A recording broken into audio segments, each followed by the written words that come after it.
Всем привет, дорогие друзья! Начинаем мой очередной влог прогулки по Львову. Надеюсь, вам эта серия видео будет интересна. Я сейчас немножко занята, но каждую свободную минутку я стараюсь отключить камеру и заснять для вас что-то интересное. И когда иду по делам, тоже как-то так, как сказать, и если удается проходить в тех местах, которые будут для вас интересны. Поэтому следите за этой серией видео, они будут очень интересны. А также не забывайте заглядывать и смотреть предыдущие, если вы недавно на моем канале. А если уже подписались и поставили лайк, то обязательно ждите следующих роликов. Итак, давайте смотреть дальше. Что же я вам интересного сегодня покажу. Сейчас я направляюсь по маленькой уютной улочке, боковой от улицы Ивана Франко, по которой я с вами гуляла в прошлом ролике. Если вы не смотрели, обязательно посмотрите. И то место, которое я там интересное посетила. А я свернула теперь в сторону и иду к Стрийскому парку. Эта улочка также, посмотрите, вымощена проезжая часть брусчаткой, так очень красиво, по-мастерски, еще той старой польской или даже австрийской брусчаткой. И здесь также множество красивых домов, частных домов, вилл, которые еще остались с тех времен. И атмосфера на этой улочке просто обворожительная. Посмотрите, здесь дом переделали в детский сад, поремонтировали ограждения или поставили новые, и улочка заиграла.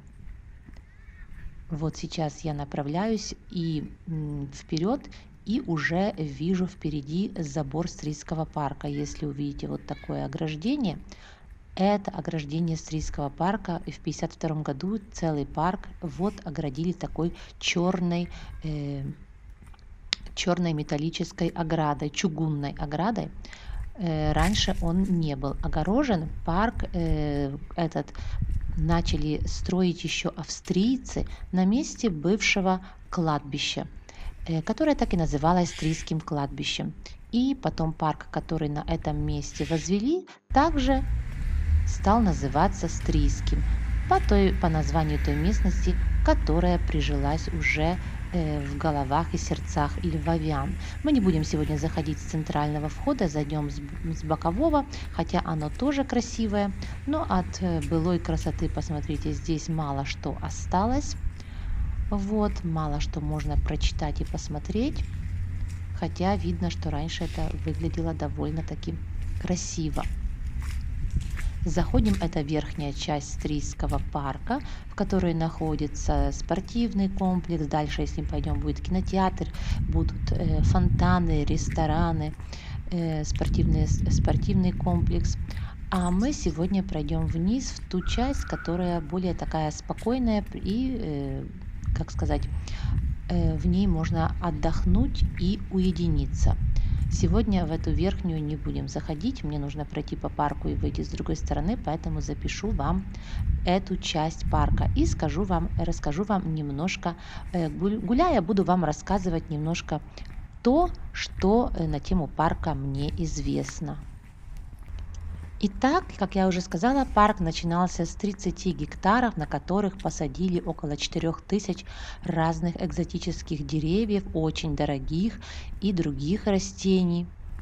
Среди них даже есть дерево гинка, которое находится вот там, в этой же нижней части парка. Парк очень старинный, очень атмосферный.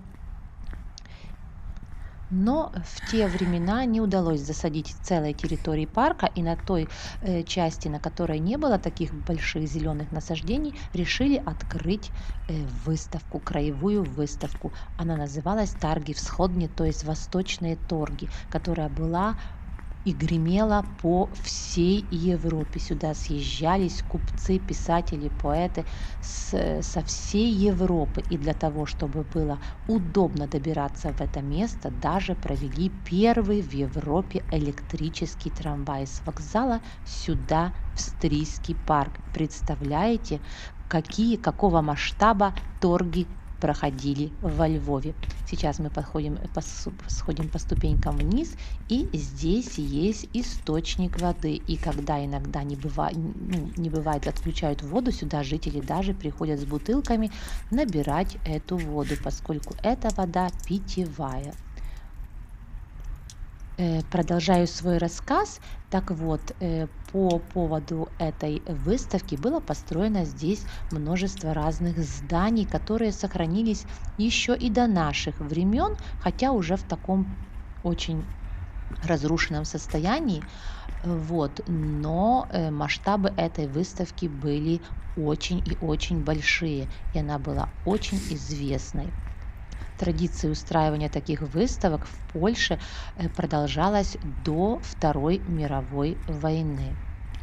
Конечно же, со временем в парке появлялись и современные какие-то сооружения, дополнения. Конечно же, жизнь идет вперед и не стоит на месте, все обновляется. Также Истрийский парк обновляется. Видите, здесь уже положили новую тротуарную плитку, хотя в старые времена здесь был просто битый кирпич. Но эти дорожки тоже были вот такого оранжевого цвета. Здесь у нас уже, видите, асфальтные дорожки, и привлекает внимание вот такая, не знаю, как сказать, ансамбль вот такой, вода, уточки, разные вот такие сооружения, которые тоже придают какой-то особый такой, как сказать, такую особую атмосферное настроение.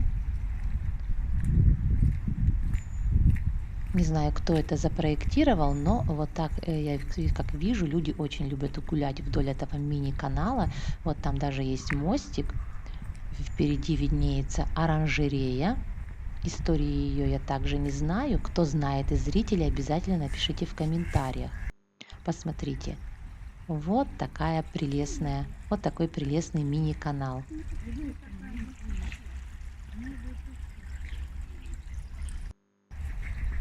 А мы идем с вами дальше. Вот это известное озеро в Стрийском парке. В нем плавают лебеди, даже можно заметить там. А мы пройдемся к оранжерее, потому что я думала, она закрыта, а вижу, что она открыта и можно туда зайти. Поэтому обязательно с вами зайдем туда внутрь тоже. Вижу, здесь какой-то такой покрыли от крыши каким-то, не знаю, целлофаном. Сейчас посмотрим, что же там внутри.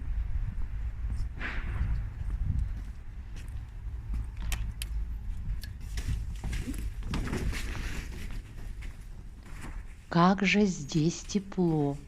Я немножко примерзла, а захожу сюда, как в тропический рай.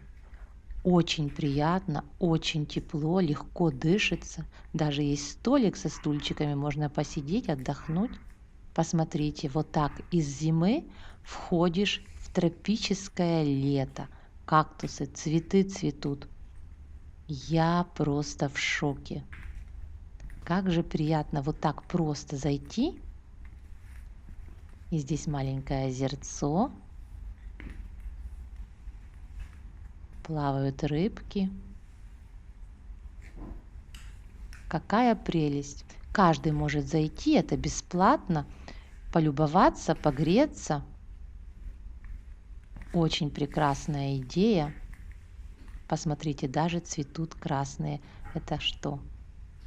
Нет, это не розочки, но прекрасные цветы, пальмы.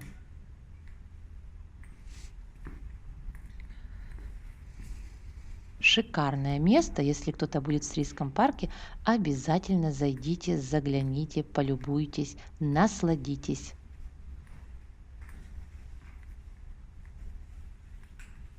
Я не знаю всех названий растений. А вот это что такое? Но даже узнаю некоторые растения, которые у меня росли в горшочках. Посмотрите, это бананы. Смотрите, бананы в Львовской оранжерее. Я первый раз вижу, как они растут.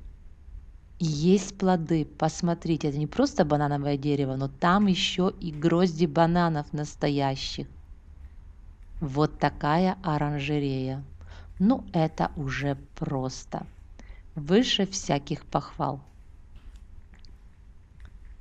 Вижу еще одно такое дерево. И тут тоже зарождаются бананчики. Как же интересно. Но хватит, выходим из оранжереи. Посмотрите, здесь фонтанчики, наверное, летом можно попить. Вот такие милые скамеечки. Я очень люблю, когда в парке есть вот такие стенды информационные, где можно посмотреть. Видите, здесь какие птицы обитают в Стрийском парке. А здесь, что у нас здесь? Ну и здесь также фауна Стрийского парка, особенно детям, которые приходят, очень полезно вот смотреть и изучать такие такую информацию. Там плавают лебеди, вижу, сходить туда не буду, но видите, вот лебедь. Вот и там дальше центральный вход. Если мы из него выйдем и пойдем прямо, то окажемся около польского консульства. Я его также показывала в предыдущем ролике. Кому интересно, обязательно посмотрите. А я буду сейчас идти здесь по тропинке вверх, и здесь тоже будет выход на улицу Стрийскую. Такой маленький боковой выход, но все же есть.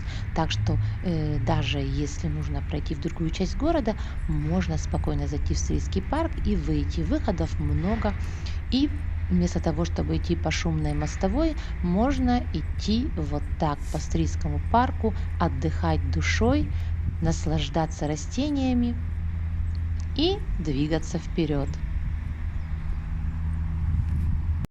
Вообще парк это моя стихия. И если я где-то бываю, я обязательно стараюсь зайти в какой-то парк. И если есть такая возможность, провести здесь некоторое время, потому что это такое место, где можно, как сказать, немножко расслабиться, перевести дух и как сказать, зарядить свои аккумуляторы. А такой парк, как Стрийский парк во Львове, это вообще просто кладезь энергии, позитивных эмоций и красоты.